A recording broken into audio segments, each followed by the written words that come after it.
겁나 당당하네. 미친 소리 하지 마세요. 보겠습니다.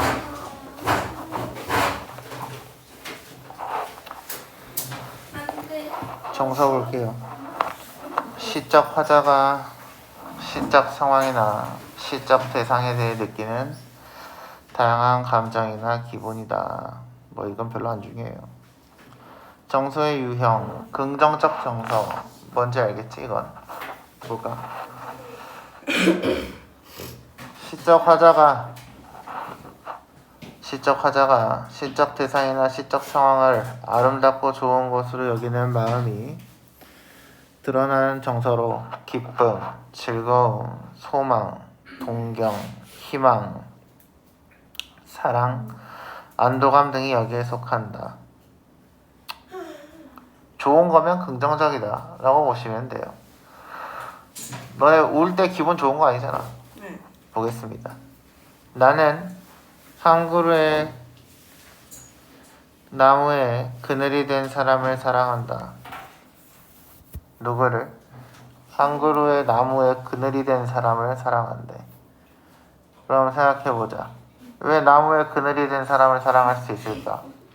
햇빛을 가려주고 이해해줘 공간에서. 모르겠다고?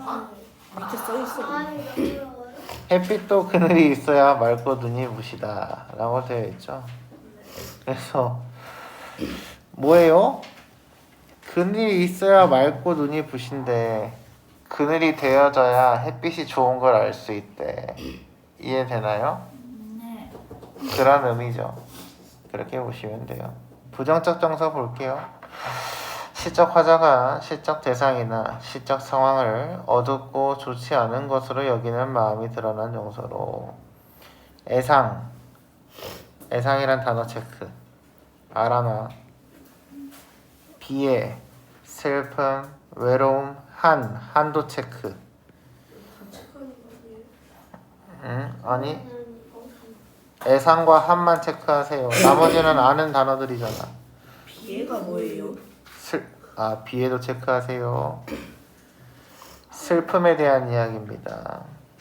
애상도 슬픔, 비애도 슬픔 비슷해요. 절망, 체념, 갈등, 분노 등이 여기에 속한다. 그래서 나중에 이제 중학교 가고 고등학교 올라가기 시작하면 애상감, 비애감 이런 것들이 나올 거예요. 그리고 한이라는 게 있는데요. 한은 좀 중요해요. 한의 별표. 많이 나오죠. 한은 이제 아래다 써볼까요? 우리나라 문화예술의 근본. 문화예술의 근본. 네. 문화예술의 근본. 문화와 예술의 근본이 되는 정서가 한입니다. 아리랑 있죠? 아리랑 들어봤지? 그것도 한의 정서가 드러난다. 왜냐?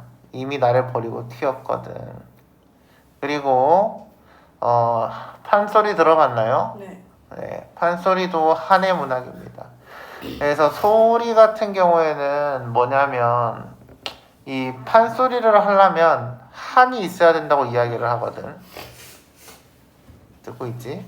판소리를 하려면 한이 있어야 돼. 그래서 어떤 작품에서는 아빠가 딸이 판소리를 잘하게 만들기 위해서 일부러 눈을 멀게 하기도 합니다. 알겠죠?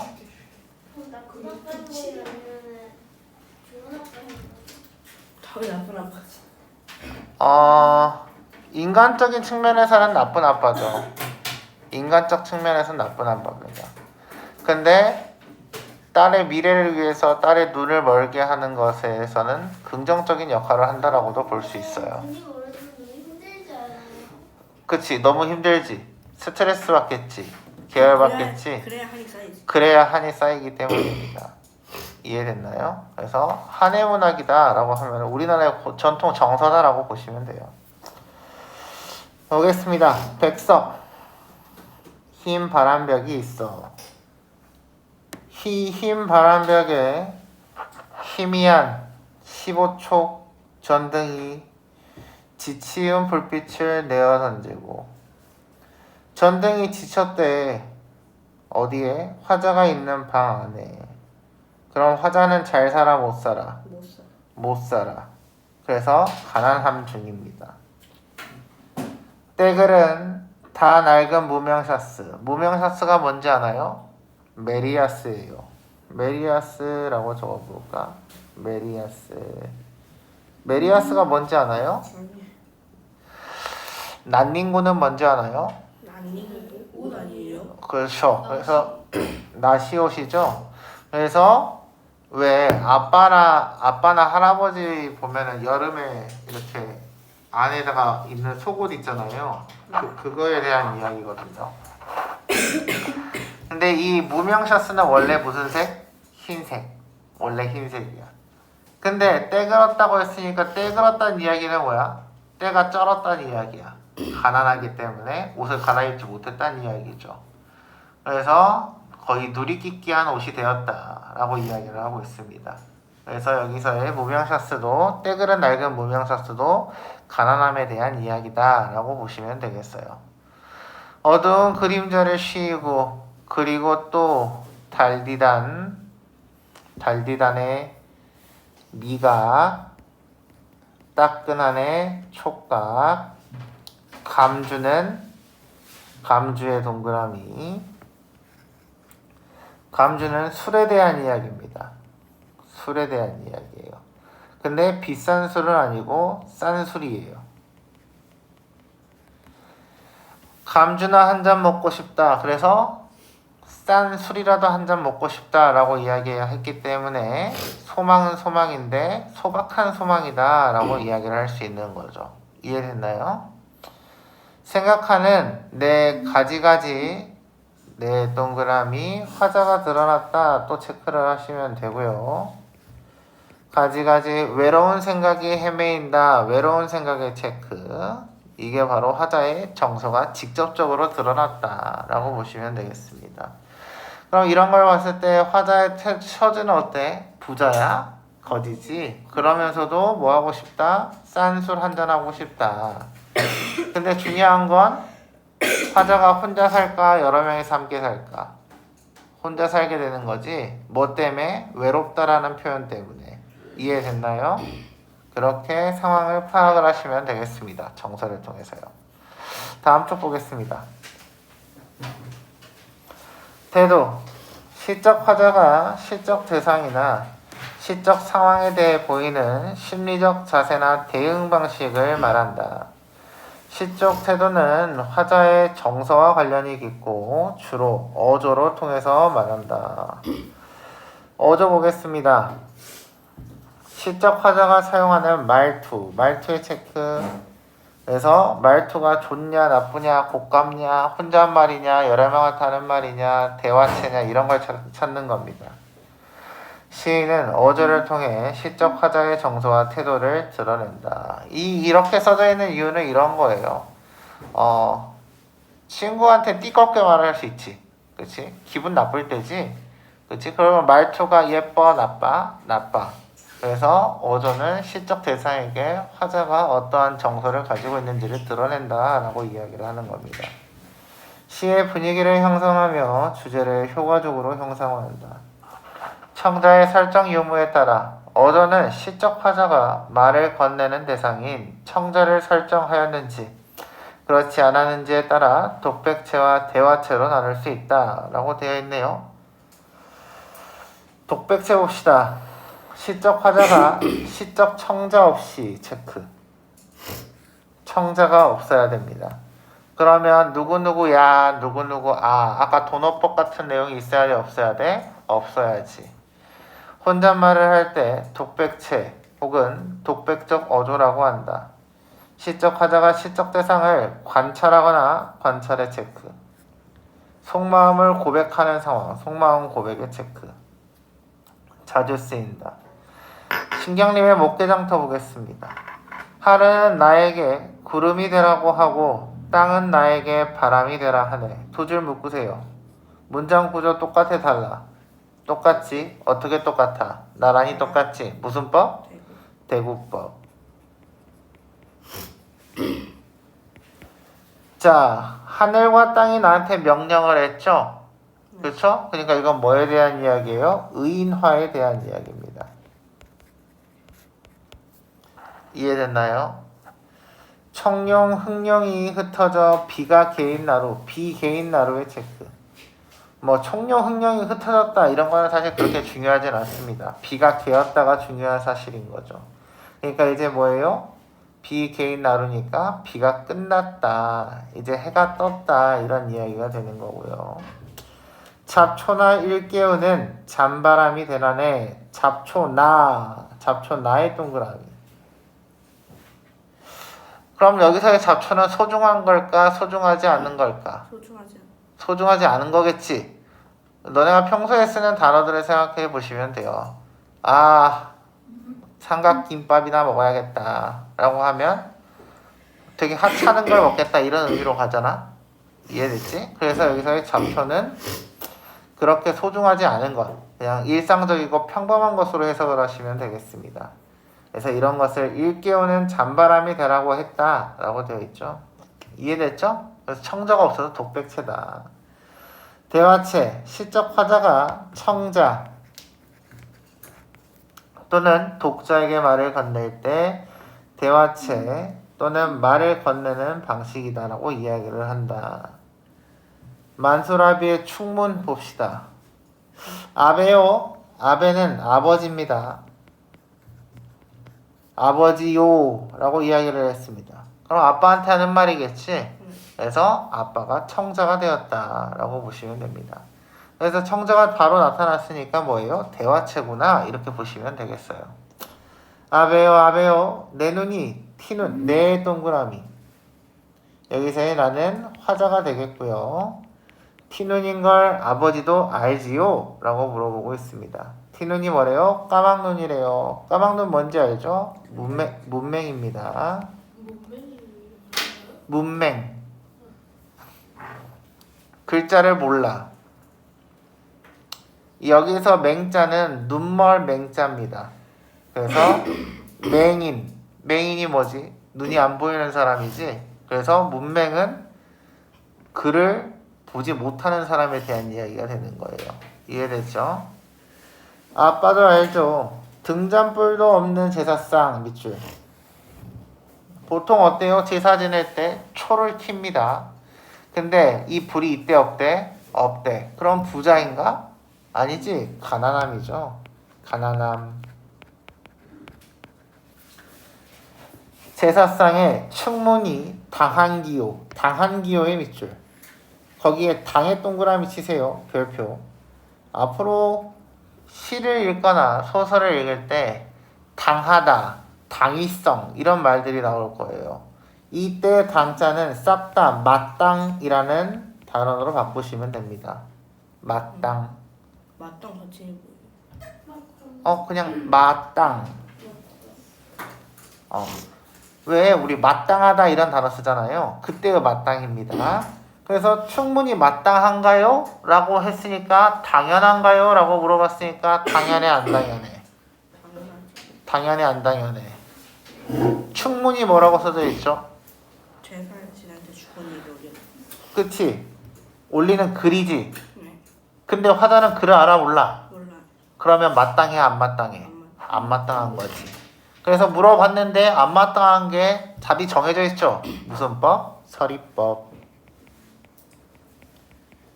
이해됐나요? 그러니까 우리가 이 문학작품 볼 때 앞으로 이제 너네가 중학교 올라가고 고등학교 가서도 계속해서 어려울 거야. 어려운 이유가 얘가 진짜 무슨 말을 하고 싶은 거지? 이게 엄청 헷갈리거든? 그러면 이걸 순서대로 따져보는 거야. 충분히 당한가요? 마땅한가요? 그러면 이게 마땅한지 아닌지 확인해 보려면 뭐 해야 돼? 화자가 글을 읽을 수 있냐 없냐를 확인을 해야 해. 앞에서 글을 읽을 수 없다고 했으니까 글도 못 읽는 놈이 글을 올리는 게 말이 돼 안 돼? 안 되지. 그러니까 마땅하지 않구나. 그래서 마땅하지 않다는 걸 의문의 형식으로 표현했으니까 서리법이구나. 이렇게 머리가 흘러가시면 됩니다. 이해됐죠? 눌러의 밑줄 시어의 반복입니다. 소금에 밥이나마 많이 묻고 가이소라고 되어 있죠. 그래서 아빠한테 뭐래? 소금에 밥이나 먹으래. 폐륜한가요? 아니죠. 왜 소금에 밥 많이 먹으라고 했죠? 오케이, 가난하기 때문이죠. 그래서 아무것도 없는, 돈도 없고 글도 못 읽는 화자가 아빠의 제사상 앞에서 아빠한테 하는 말이에요. 아버지, 제가 고기도 못 차리고요, 생선도 못 넣고요, 과일도 없어요. 왜요? 저는 그지니까요. 그러니까 뭐예요? 소금에 밥이나 많이 드시고 가셨으면 좋겠어요 라고 이야기를 하는 겁니다. 이해됐나요? 그래서 이 작품을 통해 돌아가신 거예요? 그쵸. 충분히 뭐래? 제사 지낼 때래.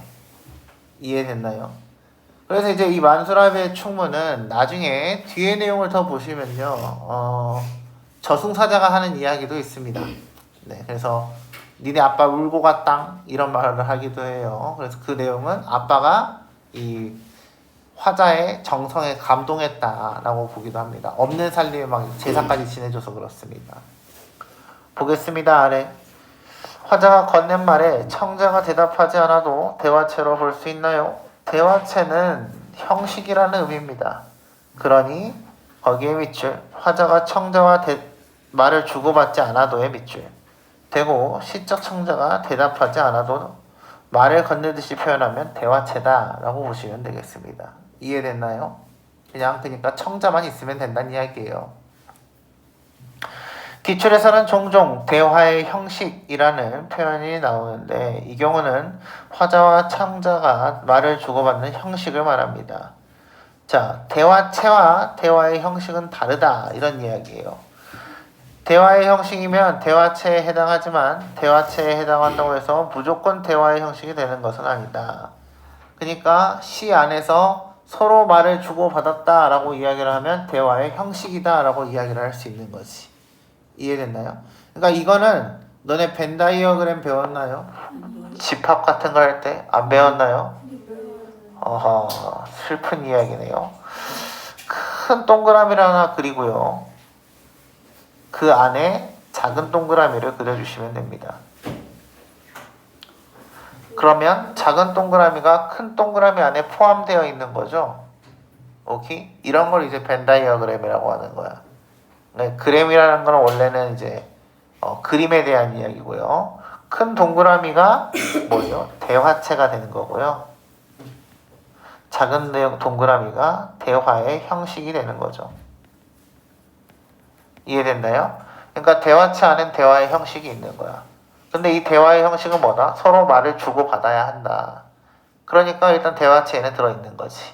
근데 대화체라고 해서 다 대화가 있어야 한다? 아니, 청자랑 말을 주고받지 않아도 된다. 그러니까 대화체가 훨씬 더 넓은 범위, 그리고 대화의 형식은 훨씬 더 작은 범위, 이렇게 본다는 거죠. 이해됐나요? 예. 다음 거 보겠습니다. 시적 화자의 정서 표현 정도에 따라 시적 화자가 느끼는 정서가 어조로 드러나기도 한다. 영탄적 어조, 격정적 어조, 담담한 어조 등이 있다. 영탄적 어조 보겠습니다.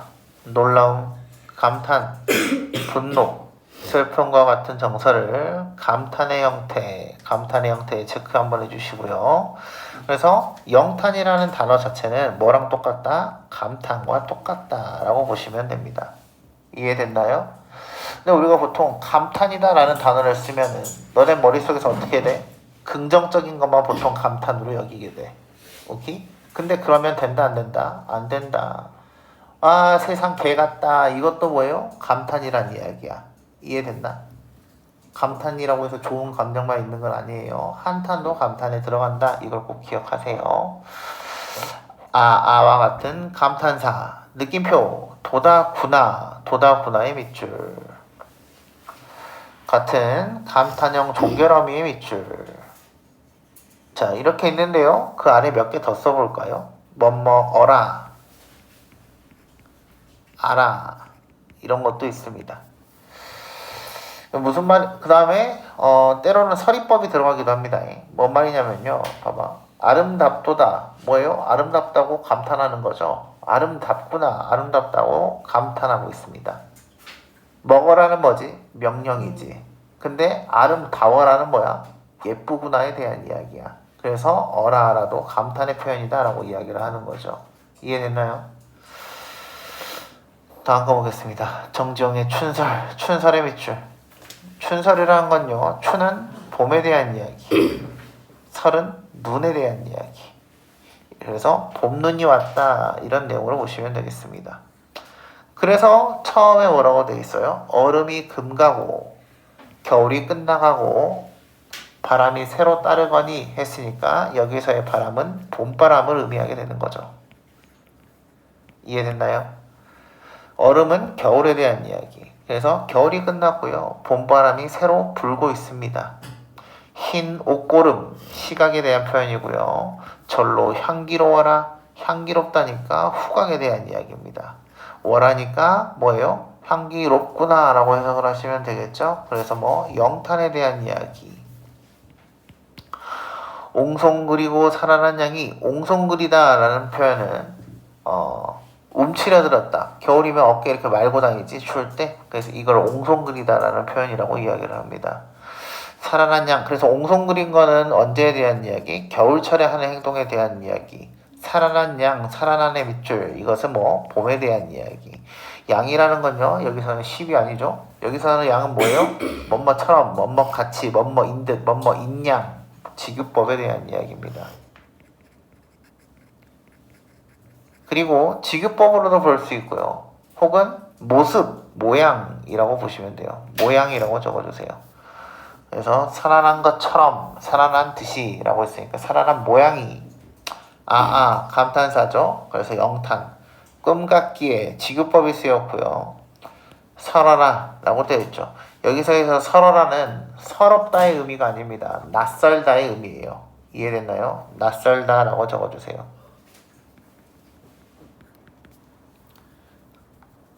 설자의 받침이 뭐였죠? 나의 치읓.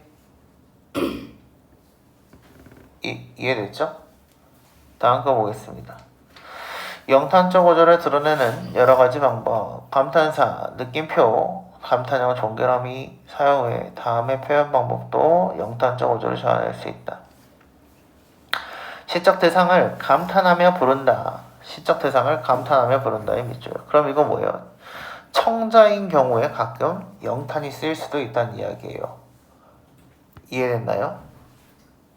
사나, 우뚝 솟은 푸른 사나, 사나 철철 흐르듯 지푸른 사나.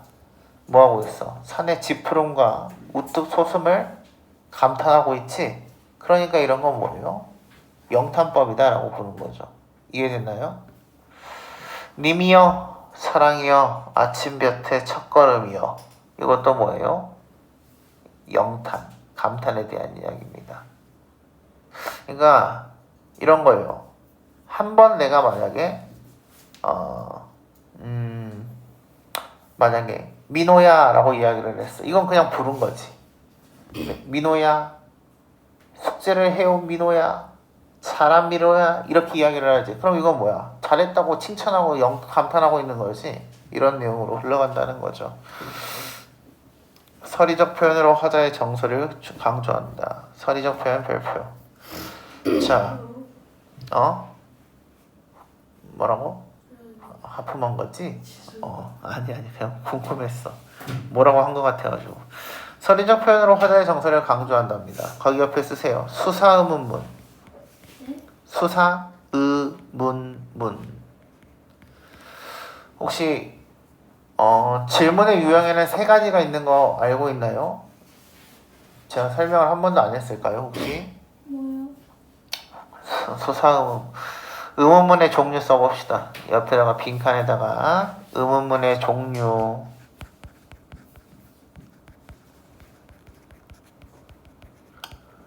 (1번) 동그라미 설명 의문문.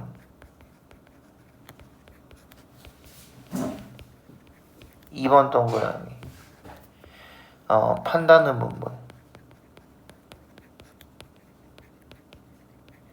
3번 동그라미 수사 의문문. 그래서 똑같은 물음표를 붙이기는 하지만 이렇게 세 가지 정도의 의문문의 형식이 있습니다. 이건 뭘 물어보는 거냐면요. 1번에 설명 의문문 옆에다가 써주세요. 설명을 요청.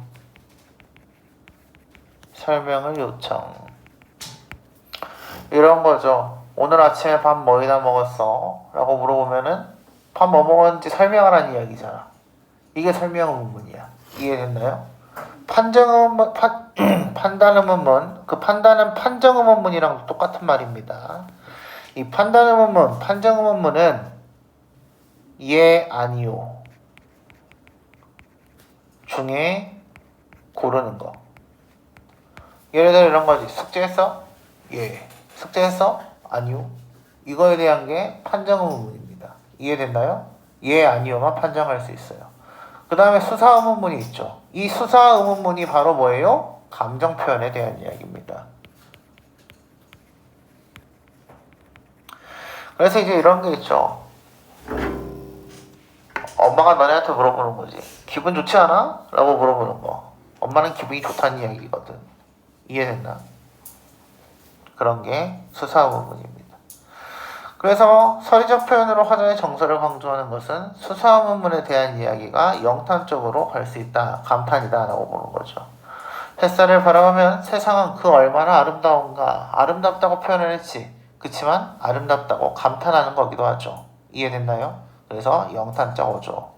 그대의 꽃다운 혼 어이 아니 붉으랴. 물어보긴 했지만 붉다. 너네 꽃 너의 혼이 붉어서 너무 아름답다 라는 이야기가 되는 거죠. 그래서 주로 예찬 이럴 때 많이 쓰입니다. 이해됐죠? 칭찬할 때. 격정적 어조 보겠습니다. 화자가 격한 감정을 강하게 표현하는 어조이다. 격정이라는 것이 격이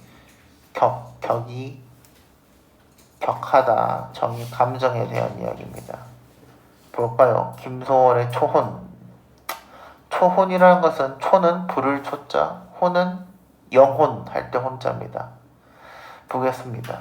산산이 부서진 이름이여 허공 중에 헤어진 이름이여 불러도 주인 없는 이름이여 부르다가 내가 죽을 이름이여. 그냥 이름이여 라고 한 번만 외쳤으면 그렇게 세게는 안 느껴지지. 근데 어때? 산산이 부서진 이름 되졌대. 허공 중에 헤어진 이름 되졌대. 불러도 주인 없는 이름 되졌대. 부르다가 내가 죽을 이름 했으니까 뭐야? 죽은 상대방에 대해서 나는 그리움에 미쳤다에 대한 이야기가 되는 거지. 이해됐나요? 그래서 격한 감정, 격정적인 어조다 라고 표현을 하고 있습니다. 담담한 어조, 별표.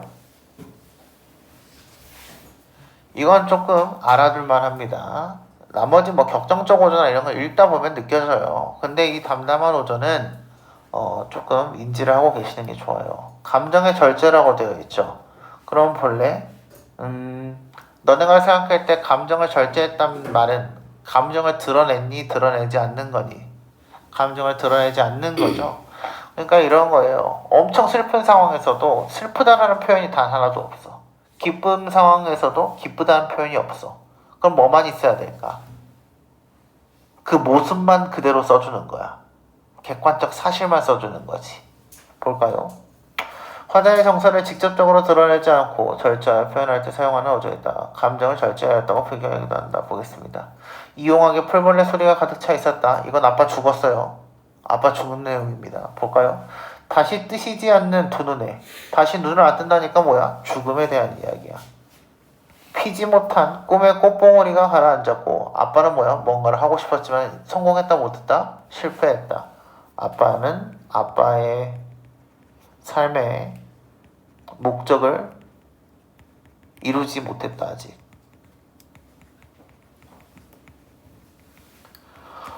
얼음장에 누우신 듯 차가워졌다. 몸이 차가워졌다에 대한 이야기지. 그래서 뭐예요? 직유법이 쓰였고요. 촉각도 쓰였습니다. 손발은 식어갈 뿐 아빠 죽었다. 입술은 심장의 영원한 정지를 가리켰다. 아빠 죽었다고 내가 방금 이야기했지. 그러면 그 다음은 원래 어때야 돼? 으앙 하고 울어야겠지. 근데 울었어? 안 울었어. 그냥 단순히 뭐래? 아빠의 입술은 더 이상 숨을 내쉬지 않고 움직이지도 않고 말을 하지 않았기 때문에 심장의 영원한 정지를 가리켰다 라고 이야기를 하고 있습니다. 이해됐나요? 때늦은 의원이 때늦은 의원은 뭐예요? 아빠가 죽은 후에 도착한 의원이 아무 말 없이 돌아간 뒤 이웃 늙은이의 손으로 눈빛 미명은 고요히 낯을 덮었다 라고 되어 있네요. 그래서 뭐예요? 아빠의 죽음에 대한 이야기예요. 슬프대? 그런 표현이 있어? 하나도 없지. 이런 게 감정의 절제입니다. 이해됐나요? 다음에 이제 너네가 이제 어리니까 내가 그 고등학생들 같은 경우는 이런 것까지 설명 안 해주는데 어리니까 미리 말을 해주는 거야. 봐봐. 사람이 눈을 뜨고 죽는 경우가 있어요. 눈을 뜬 채로 죽는 경우가 있어. 그러면 항상 눈을 이렇게 감아줘. 감겨줘 원래. 근데 그 이유가 있습니다. 원래 눈을 뜨고 죽으면 사람이 그 생명의 눈을 떴다는 이야기는 세상을 바라보고 싶다에 대한 이야기지. 그러니까 아직 이 이승에서 이룩하지 못한 어떤 목표가 있다는 이야기예요. 이해됐나요? 그러니까 눈을 뜨고 죽어. 그럼 뭐야? 한이 서려있기 때문인 거야. 이해됐어? 하고 싶은 게 있는데 이루지 못했기 때문인 거지. 근데 죽은 사람이 한을 품으면 뭐가 돼? 귀신이 돼. 그러니까 원래 뭐를 해줘? 눈을 감겨주는 거야. 더 이상 이승의 미련 버리고 떠나세요라는 의미로 눈을 감겨주는 겁니다. 이렇게 내려요? 네, 눈깔 이렇게 떨어두고 이렇게 내려줘요. 이해됐죠? 그래서 여기서도 눈빛 미명은 고요히 낯을 덮었다. 이런 표현이 바로 아빠의 꿈이 이루어지지 못해서 아빠가 눈을 뜨고 죽었는데 이 눈을 감겨주었다. 미련을 갖지 말고 떠나세요라고 표현을 한 거죠. 이해됐나요? 그래서 이런 표현들은 나중에 그 사극에서도 좀 나오고요. 아니면 너네가 드라마 볼 때도 가끔 막 엄청 막 훌륭한 장수야. 근데 막 적을 다 못 죽이고 자기가 죽게 되는 상황이야. 그럼 그때 다 눈 뜨고 되죠 보통. 알겠죠? 그래서 그런 내용입니다. 이런 배경 지식은 좀 갖고 있는 게 좋아요. 다음 보겠습니다. 이거 봐. 벌써 30분이거든. 보겠습니다. 시험에서 정서와 태도, 어조를 나타내는 말들. 뭐 이런 거 이제 보시면 쉬워요. 긍정, 낙관, 낙천. 괜찮아, 잘 될 거야. 어때요? 존나 럭키비키죠. 그 다음에 체념, 단면, 절망.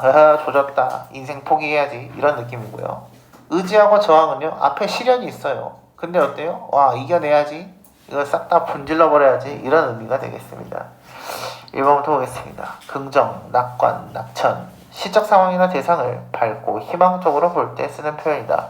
그러면 시적 대상이나 상황을 희망적으로 본다는 이야기는 뭐예요? 긍정적이라는 이야기야? 부정적이라는 이야기야?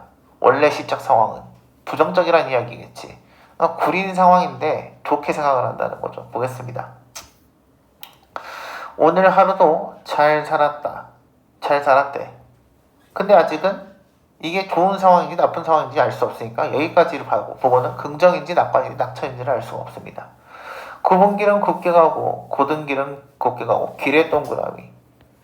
제가요 저번에요 우리가 이제 그 시 몇 작품을 보긴 했었잖아요. 이 교재하기 전에. 그때 윤동주의 새로운 길을 보면서 제가 길은 보통 뭘로 해석한다고 했죠? 인생의 삶이라고 해석한다고 보시면 된다고 했어요. 오케이? 기억 안 나요. 아예요. 기억나야 해. 길에다가 삶이라고 적어주세요. 그래서 굽은 삶은 굽게 갔다라는 이야기니까 무슨 말이야? 힘든 삶은 힘든 삶대로 갔고 곧은 길, 빠르게 갈 수 있는 삶은 빠른 대로 갔다라고 되어 있습니다. 그럼 운명에 순응했다는 이야기가 되는 거죠. 이해됐나요? 막판에는 나를 싣고 가기로 되어 있는 차가 제 시간보다 일찍 떠나는 바람에 라고 되어 있어요. 그럼 어때요? 차를 놓쳤다는 이야기죠. 기분 좋을까? 안 좋은 이야기지. 근데 어때요? 걷지 않아도 좋은 길을 두어 시간 땀 흘리며 걷기도 했다. 이게 바로 부정적 상황에 대한 이야기입니다. 그러나 세모. 그러나에 뭐라고 써야 돼? 시상의 전환. 시상의 전환. 그러나 그것도 나쁘지 아니했다. 나쁜 일인데 안 나빴다라고 이야기를 했지. 그러니까 긍정, 낙천, 낙관 이렇게 이야기를 하는 거죠. 이해됐죠? 걷지 않아도 좋은 길을 걸었으므로. 다음 체년, 단년, 절망 보겠습니다. 희망을 버리고 단념할 때 쓰는 표현이다 라고 보시면 되겠습니다. 정의성의 저분강의 삽을 씻고네요. 볼까요? 삽자루에 맡긴 한 생에 저 이거 설명했던 것 같아요. 안 했나요? 네. 네. 삽절에 맡긴 생애니까 뭐예요? 삽질하는 삶을 살린다는 이야기예요. 그래서 뭐다? 노동자다라고 보시면 되겠습니다. 이렇게 저물고 저물었대. 삶이 노동자의 삶이 저물고 저물었대. 어때? 좋아? 안 좋지? 그치? 그러니까 부정적인 현실에 대한 이야기입니다. 색강 바닥 썩은 물에 달이 뜨는구나. 달이 뜨는구나의 밑줄. 뭐예요? 영탄입니다. 우리가 저와 같아서 여기서의 저는 뭐겠어요? 썩은 물이겠죠, 보통. 물론 그 해설을 보시면 달과 같이 볼 수도 있다라고 써져 있습니다. 근데 썩은 물에 뜬 달이든 좋아 나빠? 나빠. 그러니까 그냥 부정적인 거지. 흐르는 물에 삽을 싣고 먹을 것 없는 사람들의 마을로 가난한 삶으로 다시 어두워 돌아가야 한다라고 되어 있습니다. 그러면 이걸 이겨내겠대?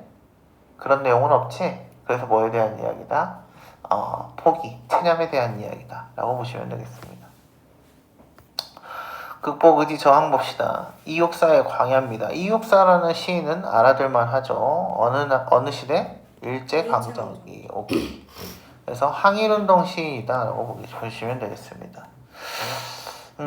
지금 현재에 대한 이야기. 눈이 내리고 매화의 향기가 홀로 가득하니. 여기서의 눈은 긍정이야 부정이야? 부정일 수밖에 없습니다. 왜? 매화라는 단어가 등장을 했거든요. 매화의 동그라미. 매화는 언제 피는 거? 겨울에 피는 거. 그러니까 늦겨울에서 봄으로 갈 때 매화가 핍니다. 그래서 봄에 피는 꽃들보다 가장 먼저 피는 꽃이에요. 매화의 향기니까 뭐예요? 후각에 대한 이야기죠. 근데 매화는 원래 뭘 상징한다 그랬어요? 지조와 절개를 상징한다 했습니다. 지조절개는 뭐에 대한 이야기? 의리에 대한 이야기였어. 그럼 지조절개가 있는데 이 매화가 지조절개가 있으려면 뭐 해야 돼? 어떤 어려움이 있어야겠지. 그 어려움이 여기서 뭐예요? 눈이 되는 거죠. 왜? 눈이 오면은 나무에 있던 꽃이 펴? 다 돼지지? 그렇기 때문에 모든 식물을 죽음으로 이끄는 눈. 그래서 부정적인 거고요. 그럼에도 불구하고 그걸 극복해서 꽃을 펴내는 매화. 그러니까 매화는 긍정적 이미지, 눈은 부정적 이미지가 되는 거죠. 이해됐나요? 홀로 아득하니 내가 여기에 가난한 노래의 씨를 뿌리겠다. 가난한 노래의 씨니까 뭐예요? 아직은 풍성하지 못한 노래의 씨를 뿌리겠대. 자, 근데 보세요. 노래의 씨를 뿌렸어요. 그럼 노래가 자라면 뭐가 일어나요? 사과 씨를 심으면 뭐가 나타나지? 사과가 나타나지. 노래의 씨를 뿌렸으니까 뭐가 나타나야 돼? 노래가 나타나야 돼. 그래서 다시 청고의 뒤에, 먼 미래 뒤에 백마를 타고 오는 초인이 있어서 이 광야에서 목 놓아 부르게 하리라. 그러니까 내가 심은 이 노래의 씨앗이 자라서 노래가 나올 거고 이 노래를 누가? 백마 타고 오는 초인이 부를 거야 라고 이야기를 하는 거죠. 이해됐나요? 자, 근데 거기 봅시다. 그 백마 타고 오는 초인이 있어의 밑줄. 이 부분 표현이 좀 중요해요. 이 부분 표현이 좀 중요합니다. 미래에 대한 이야기죠. 그치? 미래에 대한 이야기야. 근데 초인이 있다라는 표현은 현재예요, 미래예요? 현재형이죠. 미래의 이야기인데 현재형으로 이야기를 했어. 그럼 뭐야? 확신에 대한 이야기야. 확신이라고 적어주세요. 확신. 미래의 일을 현재형으로 표현했다. 그러면 확신이 된다라고 보시면 되겠어요. 이런 거죠. 너 이제 엄마한테 되졌다. 이런 거. 그치? 미래의 일인데 죽었다는 과거의 일. 이런 표현 있잖아. 이해됐나요? 그래서 그런 표현들이 쓰였다라고 보시면 되겠습니다. 다음 볼게요. 아직도 좀 많이 남았네. 싫어요. 달관, 초월 보겠습니다. 오늘 단어 시험 안 보더라도 끝낼 거예요. 삶의 걱정거리, 욕심과 같은 사소한 일에서 벗어나 넓고 큰 지혜와 인생관에 도달했을 때다. 그래서 달관적이다, 초월적이다 라고 이야기를 하면요. 힘든 게 있어도 힘들다고 느끼진 않아. 이해됐어? 이게 달관과 초월에 대한 이야기야. 그러니까 숙제 너무 많아요. 이것보다는 숙제가 많아도 그냥 있으니까 한다. 이런 느낌이면 달관과 초월이 되는 거죠. 보겠습니다. 천삼병의 귀천입니다. 이런 시는 너무 아름다운 시예요. 귀천은 돌아갈 귀 하늘천, 하늘로 돌아간다, 되진다에 대한 이야기죠. 나 하늘로 돌아가리라, 아름다운 돌아가리라 라고 했으니까 뭐에 대한 이야기예요? 돌아가리라, 돌아갈 거야, 미래에 대한 이야기죠. 그래서 의지에 대한 이야기입니다. 하늘로 돌아가니까 나 죽을 거야. 아름다운 이 세상의 소풍이 끝나는 날. 보통 죽음은 긍정이에요, 부정이에요? 부정이에요. 그렇죠? 두려움의 존재란 말이죠. 근데 뭐라고 했어요? 소풍이 끝나는 날이래요. 이해됐나요? 그러니까 약간 집으로 돌아간다는 느낌으로 다시 같이 말하고 있는 거죠. 가서 아름다웠다고 말하리라. 점점점의 동그라미. 무슨 법? 생략법. 자, 그러니까 이제 이런 거죠. 힘든 이승에서의 삶을 저승 가서 뭐라고 하겠다? 너무 재밌었어요. 아름다웠어요. 라고 이야기를 한다는 거지. 그러니까 이 힘든 거를 지금 힘들다고 느끼고 있나? 그런 게 아니죠. 그렇기 때문에 달관 초월이다 라고 보시면 되겠습니다. 다음 5번 구도의 별표. 구도라는 단어는요, 거꾸로 보시면 돼요. 도구, 도를 구함이라고 보시면 되겠습니다. 진리나 종교적인 깨달음을 초구할 때 쓰는 표현이다 라고 되어 있죠. 이 종교적인 깨달음을 깨달을 때는 대부분 이런 거예요. 어둠 속에서 빛을 찾았다. 혹은 무명, 혹은 도반, 이런 표현들이 나옵니다. 그래서 오세영의 등산 봅시다. 암벽을 더듬는다. 암벽을 더듬는데 빛을 찾아서 조금씩 움직인다. 그럼 지금 빛이 있어, 없어? 없어. 없기 때문에 뭐야? 동굴 속에서 암벽을 더듬고 있는 상황이다 라고 보시면 되겠습니다. 결코 쉬지 않는 무명의 벌레처럼. 무명의 체크. 그래서 무명이 나오면 뭐다? 무조건 구도적 자세로 가야 됩니다. 구도. 그래서 밝음이 없는 상태이기 때문에 빛이 없는 상태 똑같습니다. 그래서 뭐예요? 깨달음이 없는 상태죠. 벌레처럼 무명을 더듬는다 라고 했으니까 무지한 것, 깨닫지 못한 상태를 더듬는다 라고 표현을 하는 거예요. 뭘 하기 위해서? 빛을 찾기 위해서. 빛을 찾으면 뭐가 되는데? 깨달음을 얻게 되니까. 이해됐나요? 다음 거 보겠습니다. 비판. 시적 상황이나 대상의 옳고 그름을 판단하여 밝히거나 잘못을 지적할 때 쓰는 표현이다. 뭐 이런 거는 사실 쉬울 거예요. 쌀 보겠습니다. 서울, 여기서의 서울은 서울 사람에 대한 이야기입니다. 서울 사람은 나에게 쌀을 발음해 보세요 하고 까르르 쳐오른다 라고 이야기를 하고 있어요. 또 살을 발음해 보세요 하고 까르르 또 쳐오른다 라고 이야기를 하고 있습니다. 사실 이 부분은 뭐에 대한 이야기냐면 경상도 사람이에요. 경상도 사람. 경상도는 발음이 좀 세요. 발음이 좀 셉니다. 그렇기 때문에 쌀도 쌀로 발음하고요. 살도 쌀로 발음을 합니다. 그래서 서울놈이 쳐오른 거죠. 쌀 발음해봐. 쌀. 살을 발음해보세요. 쌀. 이라고 살 이렇게 발음하기 때문인 거죠. 이해됐나요?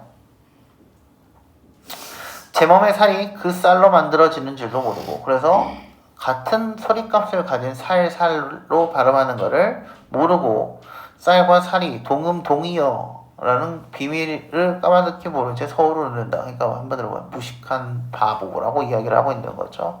그래서 비판이다 라고 보시면 되겠습니다. 냉소 보겠습니다. 냉소는 별표. 차갑게 웃음이다 라고 되어 있는데요. 그냥 비웃음이다 라고 생각을 하시면 되겠습니다. 프란츠 카프카 보겠습니다. 샤를 보를레르 800원, 칼 샌드베그 800원, 프란츠 카프카 800원, 이브 본누프가 1000원, 위르겐 하버마스 1200원. 싸요, 비싸요? 싸죠. 싸요. 근데 이 사람들의 이름이에요. 이 사람들 뭐 하는 사람들? 인문학자들입니다. 시를 쓰거나 인문학을 공부하거나 하던 사람들이에요. 그러니까 한마디로 정신적 가치가 높은 사람들인 거죠. 이 정신적 가치가 높은 사람들이 얼마짜리야? 800원짜리, 800원짜리, 800원짜리, 1000원짜리, 1200원짜리야. 값어치가 없는 현실이라는 거지. 정신적 가치가. 이해됐나요? 시를 공부하겠다는 미친 제자입니다. 제자가 미쳤대. 반어법인 거죠. 미치지 않았는데 현실에서는 미쳤다라고 표현할 수밖에 없다라고 이야기를 하고 있습니다. 커피를 마신다. 제일 값싼 프란츠 카프카. 그래서 뭐예요? 정신적 가치를 저렴하게 적은 가치로 생각을 하고 있는 현대 문명에 대한 비판입니다. 이해됐죠? 다음 거 보겠습니다. 연민. 대상을 불쌍하고 가엽게 여길 때 쓰는 표현이다. 연민은 알죠? 뭔지? 짠한 거. 막차는 좀처럼 오지 않았다. 대합실 밖에는 밤새 송이눈이 쌓이고 겨울에 대한 이야기네요. 흰 보라수수꽃, 시각 두 가지가 있고요. 눈 시린 유리창마다 톱밥난로가 지펴지고 있었다. 눈이 와. 톱밥난로가 있네요. 톱밥난로의 체크. 그럼 이 난로가 왔으니까 이 난로는 긍정이야, 부정이야? 긍정이지. 왜? 눈을 녹여주니까. 그래서 금음처럼 몇몇은 톱밥난로에 졸고 몇몇은 감기에 쿨럭이고 어때요? 행복한가요? 아니죠. 아픈 사람들이에요. 힘든 삶을 살고 있는 사람들입니다. 그리웠던 순간들을 생각하며 나는 한 줌 톱밥을 불빛 속에 던져주었다. 내가 불빛 속에 톱밥을 던지면 어떻게 돼? 불이 더 활활 타겠지. 그럼 어때? 더 따뜻하게 지낼 수 있겠지. 거기 있는 사람들이. 그러니까 그 사람들을 불쌍히 여긴다라는 표현이 되는 거죠. 이해됐나요? 다음. 예찬 보겠습니다. 어떤 대상을 훌륭하거나 좋거나 아름답다고 칭찬할 때 쓰는 표현입니다. 칭찬. 흐르는 강물은 길이길이 푸르리니 그대의 꽃다운 호는 어이하니 붉으랴. 이거 아까 뭐였어요? 서리적 표현이었죠. 서리법. 서리법을 통해서 뭐였다? 와, 너 지려요 라고 예찬을 했었죠. 그래서 뭐였어요? 영탄적 어조라고 설명을 했었습니다. 이해됐나요? 논개 들어봤어요? 논개라는 사람 들어봤어? 처음 듣나? 논개의 미출. 작품 제목에 논개 있죠. 임진왜란. 기생. 임진왜란이 일단 술집 여자입니다. 근데 이 술집 여자가 왜 지린다라고 표현했냐면요. 이 기생이요. 임진왜란 때 일본의 장수한테 술 먹자고 꼬드겨서 안고 자살을 합니다. 강물로 뛰어들어요. 그래서 적장을 물리칩니다. 오케이? 그래서 이 논개는 지금 훌륭하다고 이야기를 하고 있는 거죠. 아, 강낭콩보다도 더 푸른 그 물결 위에 양귀비 꽃보다도 더 붉은 그 마음이 흐르는구나 라고 되어 있습니다. 강낭콩의 밑줄. 너네 강낭콩 하면 어때? 먹기 싫은 콩밖에 기억이 안 나지? 이 강낭콩은요 원래 강남콩에서 온 단어입니다. 강남에서 온 콩이에요. 근데 이 강남은 지금 우리가 살고 있는 이 강남이 아니에요. 중국에 있는 강남이란 곳에서 온 콩이다 라고 보시면 되겠습니다. 이런 건 나중에 이제 배경지식으로 알아놓으세요. 나중에 단어 같은 거 고등학교 가면 물어보거든요. 그때 단어의 기원 같은 거를 좀 알아놓으면 좋습니다. 관조 보겠습니다. 관조는 별표예요. 엄청 중요합니다. 근데 어렵기도 해요. 자, 시적 화자가 시적 대상과 거리를 두고 담담히의 체크. 우리 아까 담담한 어조에서 뭐였지? 객관적 사실만 보여준다 그랬지. 감정이 드러나 안 드러나? 안 드러나. 그래서 여기서도 담담히 대상을 탐구한다 했으니까 관조를 통해서는 감정이 드러나야 돼? 안 드러나야 돼? 드러나지 않아야 돼. 이해됐나요? 감정 X. 돌에 그늘이 차고 그늘이 차다. 이거는 뭐예요? 차갑다가 아니라 뭐예요? 차오르다에 대한 이야기입니다. 그래서 구름이 깔렸고 따로 몰리는 소소리 바람을 봤네요. 앞서거니 하며 꼬리 치날려 세우고 뭐가? 새가. 종종 다리 까칠한 산새걸음 소리라고 되어 있죠. 그래서 이제 원래는 이제 비 오는 모습, 작품 제목이 비기 때문에 치날려 세우고 종종 다리 까칠한 산새걸음 거리라고 했으니까 이 산새걸음 거리를 원래 비를 이 산새걸음 거리로 표현을 한 거죠. 비 오면 어때요? 그 웅덩이가 생기면서 이렇게 돼 있죠? 이거를 바로 뭐다? 산새 걸음걸이다 라고 표현한 부분입니다. 이해됐나요? 다음. 더럽게 많네. 자아성찰 봅시다. 시적 화자가 자신을 반성하고 살필 때 쓰는 표현입니다. 자신입니다. 그래서 윤동주의 작품들이 대부분이 성찰적 문학들이죠. 볼까요? 산모퉁이를 돌아다가 농가에 맸던 우물의 체크. 너네 우물 보면은 얼굴이 있어 없어? 얼굴 없어 우물에? 아, 우물에는 얼굴이 없지. 우물을 보고 있으면 거기에 비친 너네 얼굴이 보여 안 보여? 보여. 그렇죠? 그래서 문학에서는 이렇게 어떤 걸 봤어. 근데 거기에 내가 보여. 그럼 무조건 성찰이야. 이해됐나요? 근데 이제 또 이런 게 있어요. 그러면 거울에 비친 그 모습은 실제의 나인가? 실제의 나인가? 거울에 비친 나는? 아니지. 그래서 그 거울에 있는 거는 내면적 자아예요. 내면적 자아라는 건 뭐냐면 나의 속마음이 거울에 담긴 거고요. 현상적 자아, 현실적 자아라는 것은 그 바라보고 있는 지금 나. 현실에 있는 나가 현상적 자, 그 다음에 거울이라는 다른 세계 속에 들어있는 나는 내면적 자. 보통 이렇게 이야기를 합니다. 그래서 여기서도 볼까요? 우물을 홀로 찾아가서 가만히 들여다봅니다. 그럼 뭐가 있겠어? 지 얼굴이 있겠지. 그리고 한 사나이가 있습니다. 어쩐지 그 사나이가 미워져 들어갑니다. 그러니까 우물에 비친 스스로를 좋아해, 안 좋아해? 안 좋아하는 거지. 돌아가다 생각해보니 그 사나이가 불쌍합니다 라고 했으니까 그 사나이가 누구야? 화자 본인이죠. 그러니까 어때요? 나는 내가 불쌍해. 그래서 돌아가서 들여다보니까 사나이는 그대로 있습니다 라고 했더니 어때? 그대로 있으니까 또 밉겠지. 그래서 또다시 나중엔 돌아가. 그래서 또다시 근데 또 불쌍해서 다시 또 쳐다봐. 근데 아무리 미운데 자주 보다 보면 어떻게 돼요? 미운 감정이 좀 덜어지죠? 줄어든단 말이야. 그래서 나중에는 결국에는 한 3번 정도 이 짓거리를 반복해서 화해를 합니다. 그래서 추억처럼 뭔가 아름다운 사람이 있다라고 표현하면서 본인과 그 내면적 자아와 현실적 자아가 둘이 화해를 하게 돼요. 그런 내용입니다. 나중에 보시면 돼요. 자조별표. 조의 동그라미. 조는 웃음에 대한 이야기예요. 이거 제가 한 여러 번 설명한 것 같아요. 조는 웃음에 대한 이야기입니다. 우울증은 슬픔에 대한 이야기지. 애들이 막 우울해하는 거. 조증 들어봤나? 조증. 시도 때도 없이 웃는 거예요. 장례식장 가서 웃고 저기 누가 앞에서 되졌는데 앞에서 허허허 하고 웃고 있고 이게 이제 맞으면서 웃고 이게 조증이에요. 그래서 조울증은 뭐예요? 조증과 우울증이 합쳐진 상태인 거죠. 그래서 마음대로 감정 기복이 좀 심한 거예요. 기분이 좋았다가 울었다가 좋았다가 울었다가. 그래서 조울증은 그거에 대한 이야기. 조증은 아무 때나 웃는 거. 우울증은 그냥 계속 슬픈 거. 그리고 나서 자조적은 뭐야? 스스로 자의 웃음 조자니까 지가 지를 웃는 거. 근데 기뻐서 웃을까? 아니, 비판이에요. 나는 병신이야 라고 생각하는 게 자조입니다. 이해됐나요? 거기 자조적 태도에 스스로를 부정적으로 생각하고 비웃는다 라고 되어 있죠. 그래서 스스로를 마음에 안 드는 상황입니다. 김수영은 전통적인 현대 모더니즘 시인이라고 하는데요. 이 모더니즘 시인이라는 것은 기존에 있던 어떤 문학적 관습들을 싹 다 없애버립니다. 그래서 이런 표현 한번 볼까요? 그러니까 이렇게 옹졸하게 반항한다. 누가 옹졸하대?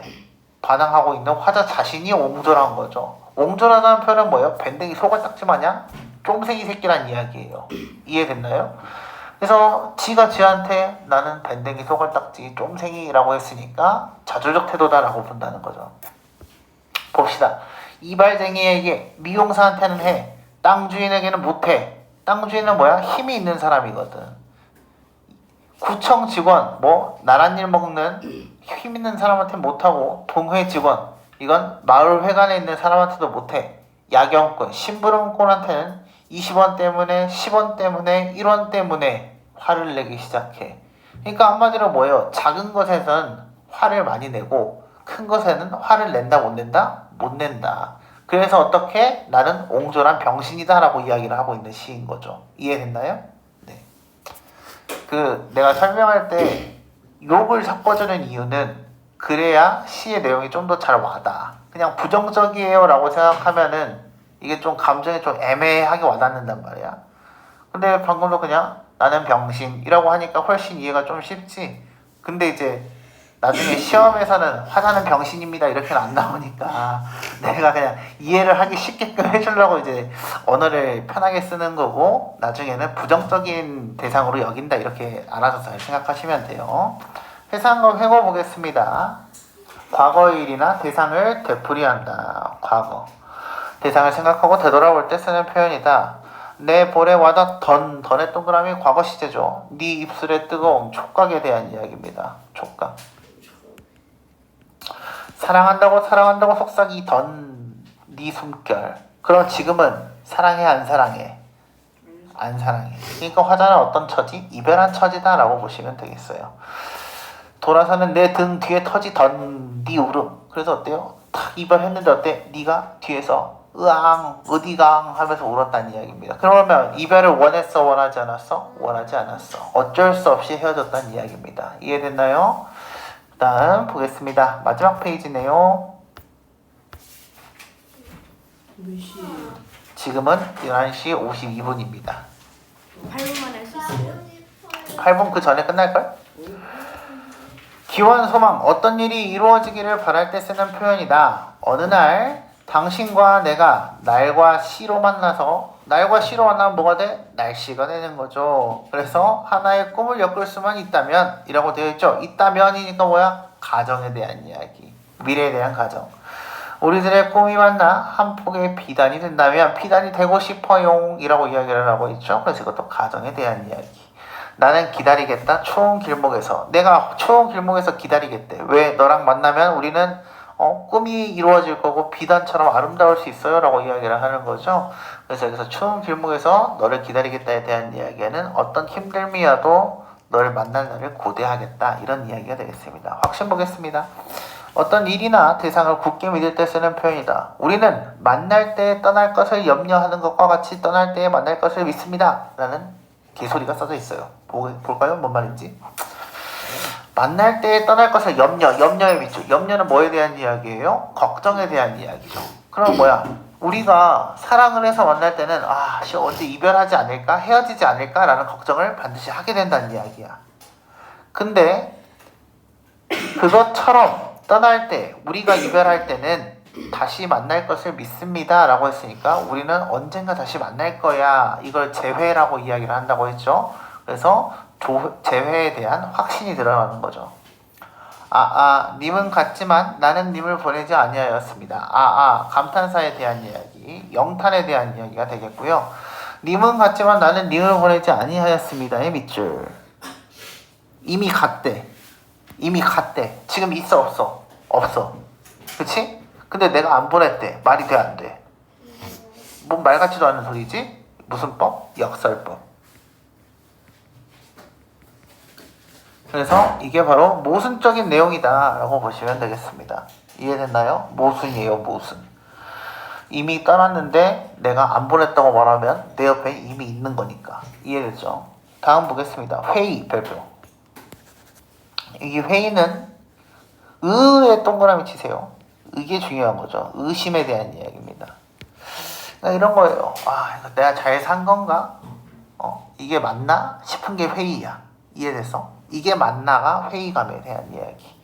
윤동주 쉽게 쓰여진지 봅시다. 대학 노트를 끼고 늙은 교수의 강의를 들어간다. 실제로 윤동주는 일본 동경제일대학교, 그러니까 한마디로 일본에 있는 제일 유명한 대학교를 다녔어요. 공부를 잘했죠. 자, 생각해보면 어린 때 동무들을 하나 둘 죄다 잃어버렸어. 친구들은 지금 있어 없어? 주변에? 없어. 나는 무엇을 바라서 나는 다만 홀로 침전하는 것일까? 침전이니까 뭐예요? 기분 따위가 밑바닥으로 가라앉았다. 나는 왜 이렇게 가라앉은 삶을 살고 있지? 라고 이야기를 합니다. 이거는요, 뭐에 대한 이야기냐면요, 내가 왜 이렇게 그지같이 살고 있지? 나 이거 잘 살고 있는 거 맞나? 라는 의심이 드는 거예요. 근데 이제 윤동주가 이런 생각을 하게 된 이유는 있죠. 뭐냐면 윤동주는 적극적으로 항일운동을 했어 안 했어? 안 했어. 그러니까 뭐예요? 친구들은 적극적으로 항일운동을 했어. 근데 나는 뭐하고 있어? 일본에 가서 일본에 있는 동경제일대학교에서 공부를 하고 있어. 친일을 하는 거랑 마찬가지에 대한 이야기인 거지. 본인 입장에서는. 이해됐나요? 그렇기 때문에 나는 도대체 무엇을 바래서 일본에서 공부를 하고 살고 있는가, 이런 회의감이 들었다라고 보시면 되겠습니다. 이해됐나요? 다음 거 보겠습니다. 정서, 태도, 어조를 파악하는 방법 별로 중요하지 않아요. 시어가 주는 느낌이나 어미 확인하세요. 이것도 중요하지 않습니다. 그래서 숙제는 26, 27까지 어디서부터 18페이지부터 27페이지까지입니다. 이해됐나요?